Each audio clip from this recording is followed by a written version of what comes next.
साथियों, मैं आज आपसे बात करने वाला हूं मां वैष्णो देवी की। मां वैष्णो देवी की शक्तियों के बारे में आपने बहुत सुना है। मैं आज एक ऐसी शक्ति का, मां का गुणगान करने जा रहा हूं जो मेरे साथ कुछ घटित हुई है। एक ऐसी घटना जिसे आप यकीन नहीं करेंगे, लेकिन इतना मैं मानता हूं जो मेरे फ्रेंड्स मेरे साथ थे उन्हें अच्छी तरह यकीन है, क्योंकि वो उसमें सम्मिलित थे। साथियों, मैंने बचपन में सुना है जब कभी आप वैष्णो देवी जाते हैं तो बड़ी ऊंची ऊंची चढ़ाइयां थी। क्योंकि मैं गया नहीं था कभी, बचपन से सुनता आ रहा था वहां ऐसी चढ़ाइयां हैं, जय माता दी करते जाएंगे तो चढ़ जाएंगे। अगर आपने घमंड किया कि इन सीढ़ियों को हम ऐसे चढ़ जाएंगे तो कोई चढ़ नहीं पाया। ऐसी कहानियां बचपन में अपने माँ बाप से मैं सुना करता था। मैंने भी तय किया कि मैं माँ वैष्णो देवी के दर्शन को चाहूंगा।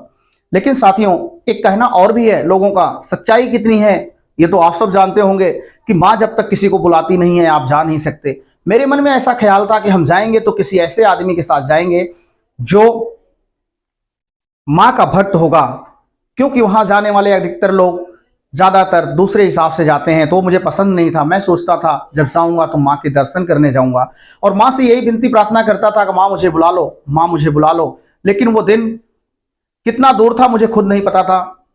2010 का दिन आया, 14 अगस्त 2003। 14 अगस्त 2010 का वो दिन था जिस दिन हम दिल्ली के आनंद विहार से ट्रेन पकड़े। मैं और मेरे 4-5 फ्रेंड्स थे। मेरा एक फ्रेंड्स जिसका नाम अभय है, मेरे और एक चाचा का भी लड़का था जिसका नाम राहुल है। ऐसे मेरे 1-2-3 फ्रेंड और थे। हमने ट्रेन की पूरी केबिन बुक कर रखी थी और ट्रेन के जो पिछले हिस्से गेट के साथ होता पूरी केबिन, जिसे 1, 2, 3 और 4, 5, 6 और लास्ट की 2 सीटें होती हैं, वो 6 सीट का जो केबिन था वो पूरा हमारा केबिन था। हालांकि लास्ट में था, उसके नंबर लास्ट में 72 थे। लास्ट की केबिन थी, बगल में गेट था, सामने एक टीटी की सीट थी। एक टीटी की सिंगल सीट लगती थी पहले के डिब्बों में, थोड़ा कम कर दिया है, वहां एक टीटी की सीट थी। लास्ट का केबिन हमारा था।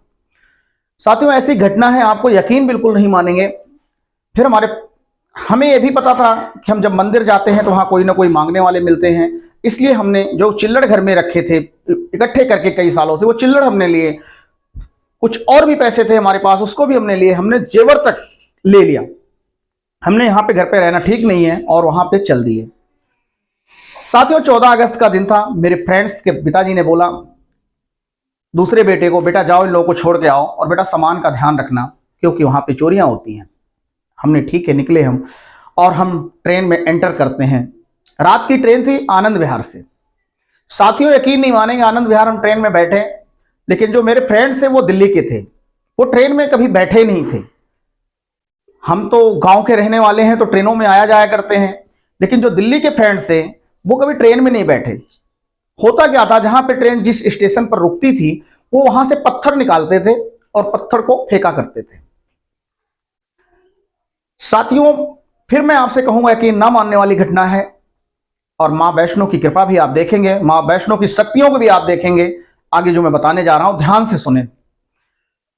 होता क्या है, मैंने उनको मना किया, आप इन पत्थरों को उठा रहे हो, गाड़ी जब ट्रेन चलती है तो आप मार रहे हो, किसी को लग सकता है, किसी के शीशे टूट सकते हैं। उनको बहुत समझाया, लेकिन वो बच्चे थोड़ी देर के लिए मान जाते थे। लेकिन वो, क्योंकि ये घटना 2010 की बता रहा हूं मैं, वो मान जाते थे लेकिन कई बार वो नहीं मानते थे। और यूं होते होते रात के 1 बज गए। ऐसे 1 बज गए करते करते इलाहाबाद के हम जैसे उम्र के 2 टीटी मिले, टिकट कलेक्टर जो टिकट चेक करते हैं वो मिले। और उन्होंने टिकट चेक करने के बाद ये बोला कि आप 1 बजने वाले हैं, आप दोनों गेटों को लॉक कर दीजिए क्योंकि इस रूट पर चोरियां बहुत होती हैं। साथियों, क्योंकि हम भी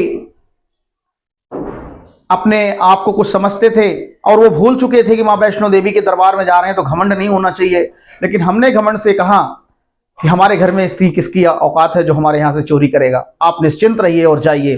क्योंकि हम 4-5 थे, अगल बगल वाले भी जो सीट पे थे कई सारे जेंट्स थे, सरदार जी थे और भी सारे बहुत सारे लोग थे। ट्रेन पूरी भरी हुई थी, लेकिन हम लोग थोड़ा मस्ती मारते हुए जा रहे थे और उन लोगों को पता नहीं बुरा लग रहा था, अच्छा लग रहा था, लेकिन हम थोड़ा शोर मचाते हुए जा रहे थे। साथियों, गेट बंद भी हुआ, फिर खुला, फिर बंद हुआ, चलता रहा और ये करीब 4 बजे का वक्त आया और मैं बिना चप्पल के नीचे वाली सीट पर लेट गया।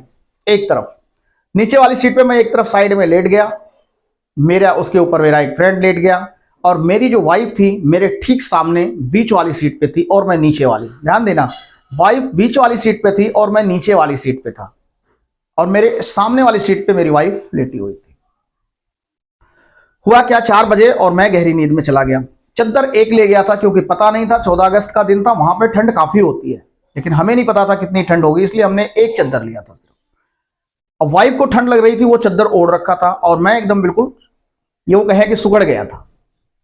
फिर उसके बाद वो सोच रही थी, वो नींद में थी, 4 बजे का समय था, नींद उनको भी थी, लेकिन वो ये सोच रही थी अगर चद्दर इनको दे दूं तो मुझे ठंड लगेगी, और मैं लेती हूं तो वो ठंड है।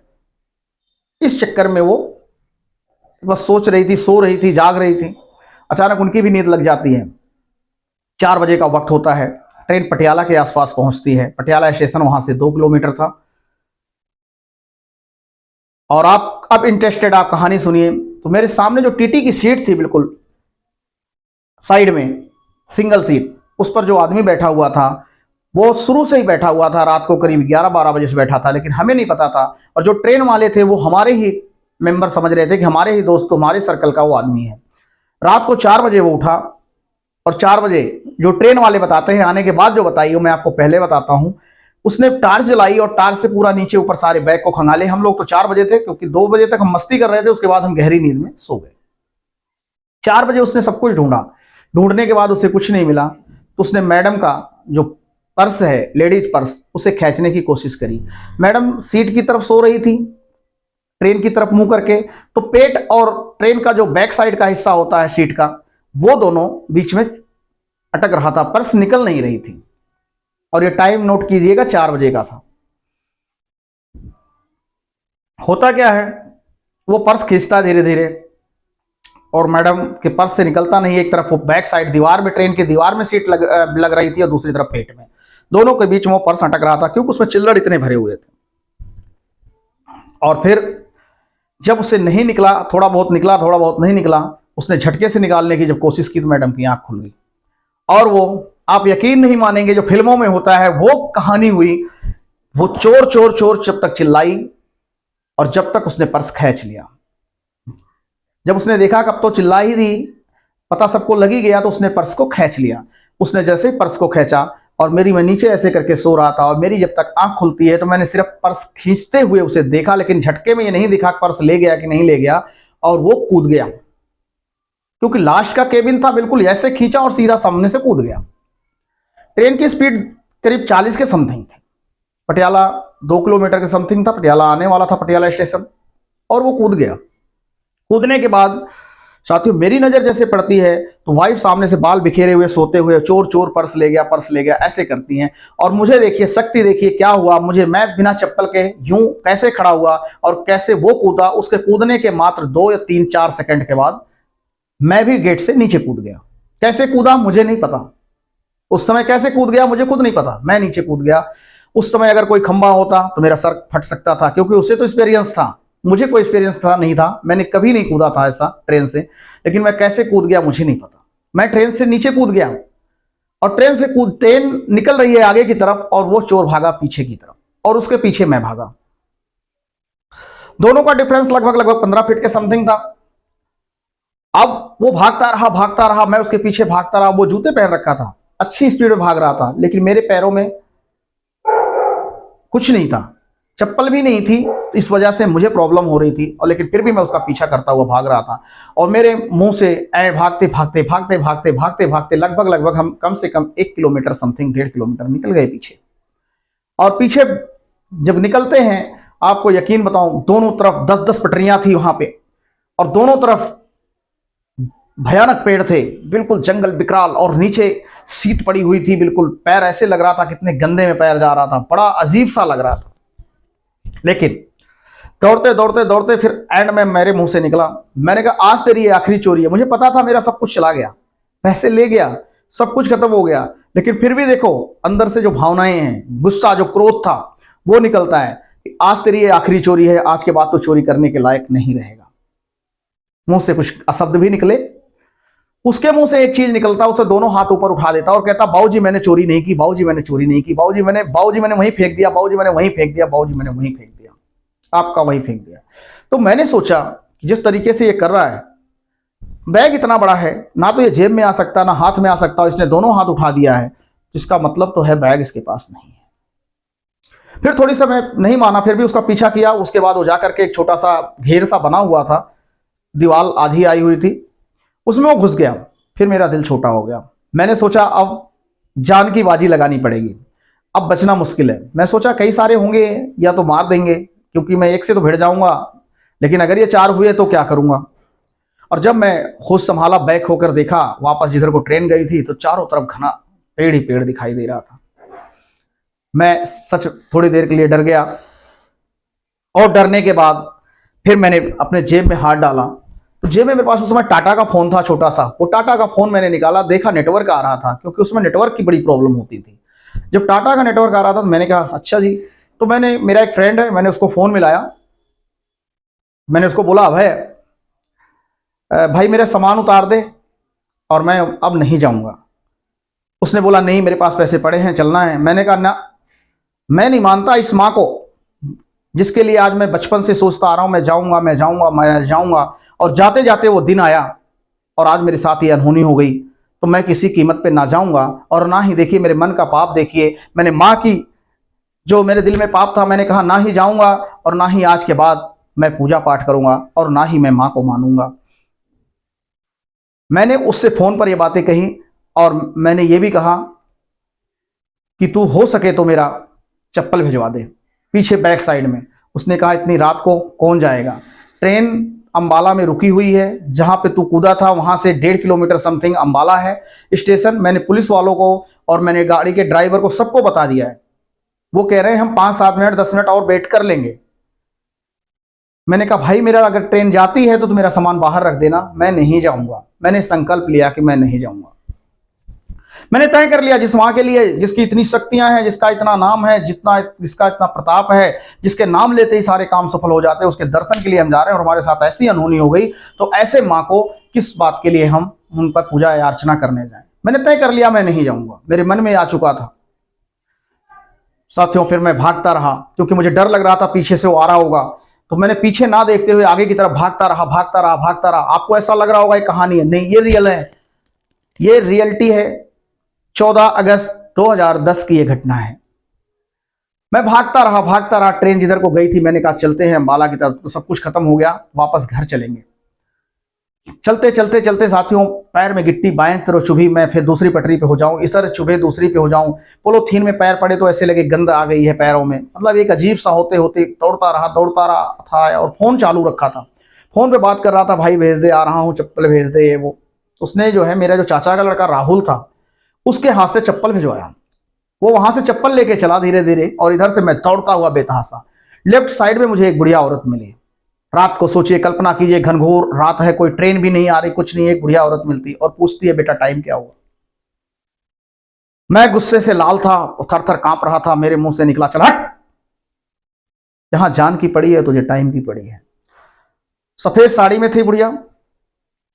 मुझे थोड़ा उस समय मैं कुछ समझ पाता कि मेरा शरीर जो था वो डर बस इतना कांप रहा था कि मैं आगे की तरफ भागना ही उचित समझा।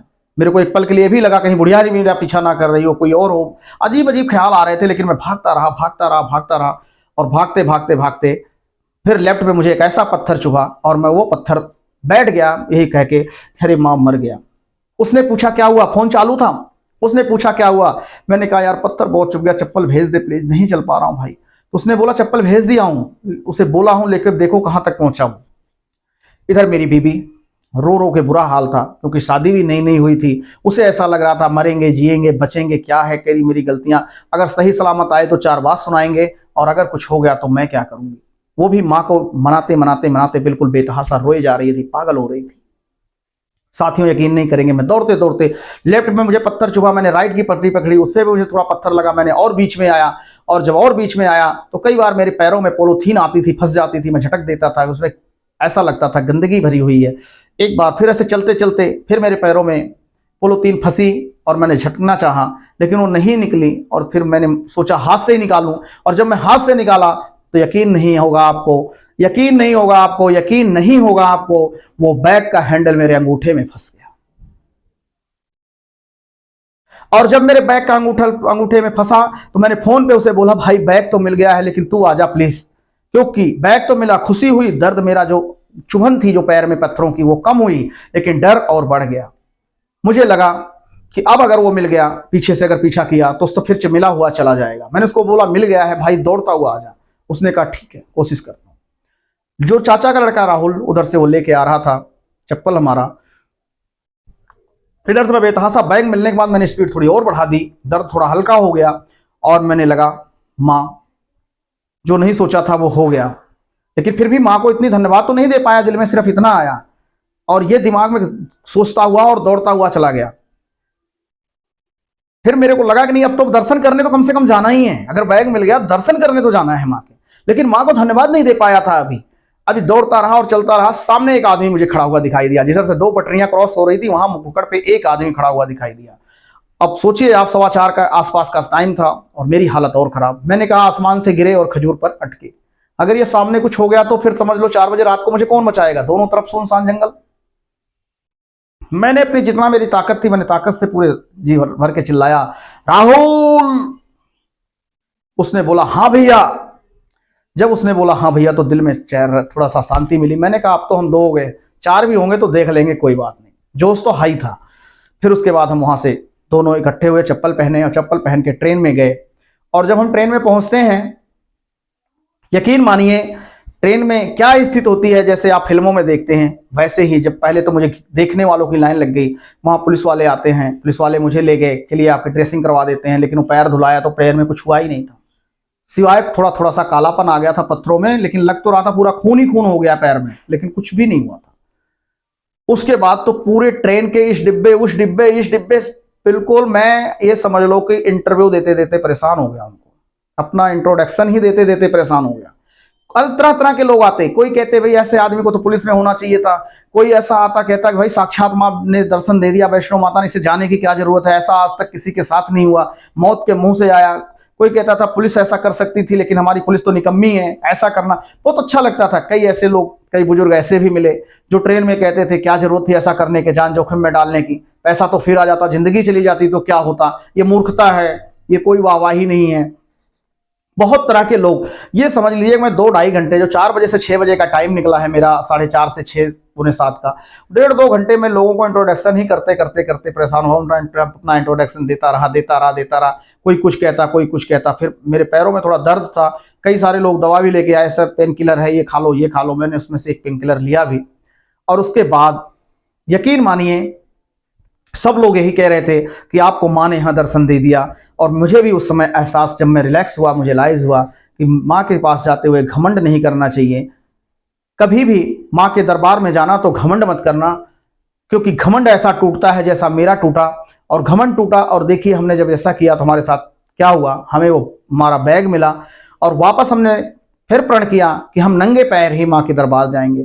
और मेरा पैर चलने की क्षमता नहीं थी बिल्कुल ही, पैर बिल्कुल पत्थर, नुकीले पत्थर चुभ चुभ के पैर बिल्कुल खत्म हो चुके थे। लेकिन फिर भी मैंने निश्चय किया कि मैं नंगे पैर जाऊंगा। और मैं माँ के दरबार में नंगे पैर गया। और वहां की भी एक हिस्ट्री हुई। मैंने जब पर्ची बड़ी मुश्किल से मिली, सोर्स लगाने के बाद पर्ची मिली, और जब मैं दरबार में गया तो पहली बार गया था, कोने में जो माँ का दरबार होता है, और वहां पे जब आप जाएंगे तो बाएं पे आपको दिखेगा वो दरबार। तो हुआ क्या, उस समय मैं पहली बार गया था, किसी ने बताया नहीं दरबार कब आएगा, क्या हुआ। और वो पंडित जी चलो हो गया चलो हो गया चलो हो गया करते रहे, और मैं भी आगे हो गया। मैं आगे जाके अपने कुछ लोगों से पूछा भाई मंदिर कितना दूर है, कह रहे मंदिर तो चला गया। मैंने कहा ये इतनी श्रद्धा लेके आया मैं, और फिर मेरे साथ ही अनहोनी हुई कि मैं दर्शन नहीं कर पाया। बाहर निकल गए। बाहर निकलने के बाद हमने कहा आप लोग यहीं रहिए, हम दोबारा कोशिश करते हैं। और हमने दोबारा मंदिर में आया, बिना पर्ची के, सीधा बिना डर के, और लाइन में लगे। हमने कहा जो होगा देखी जाएगी। और दोबारा गए तो फिर ढूंढते ढूंढते दोबारा माँ के दर्शन कर पाए। ये है वैष्णो माता की जो शक्ति थी। एक विश्वास नहीं होता, यकीन नहीं होता कि आप किसी के चैन, कभी भी ट्रेन से कोई सामान, चैन आपके हाथ के आंखों के सामने छीन के चली जाए तो वो लेके जाता, नहीं मिलता। लेकिन हमारे साथ क्या अनहोनी हुई। माँ ने मेरा घमंड भी तोड़ा, माँ ने मुझे वहां भेजा भी। और सोचिए कि जिस पे 10-10 पटरियां हो, आप कल्पना कर सकते हैं कि 10-10 पटरियां, 12-12 पटरियां हैं पटियाला में। और मैं क्यों उस पटरी पे गया, कैसे मुझे मजबूर किया उस पटरी पे जाने के लिए, और मेरे अंगूठे में मेरा बैग कैसे फंस जाता है, वो बैग कैसे मिल जाता है। तो धन्य है माँ वैष्णो, उस वैष्णो माँ की कहानी ये रही और मुझे साक्षात दर्शन उनके हुए। और माँ वैष्णो की कृपा मैं चाहूँगा सभी पर बनी रहे। फिर भी आप सभी से एक रिक्वेस्ट है, कभी भी इस तरीके से घमंड करके मत जाना माँ के दरबार में, क्योंकि जो घमंड करके गया है उसका घमंड टूट गया है, ऐसा हमने सुना था, लेकिन ऐसा हमारे साथ हुआ है। तो आप सभी इसी के साथ मैं आप सभी को जय माता दी, जय माँ वैष्णो, जय माँ वैष्णो।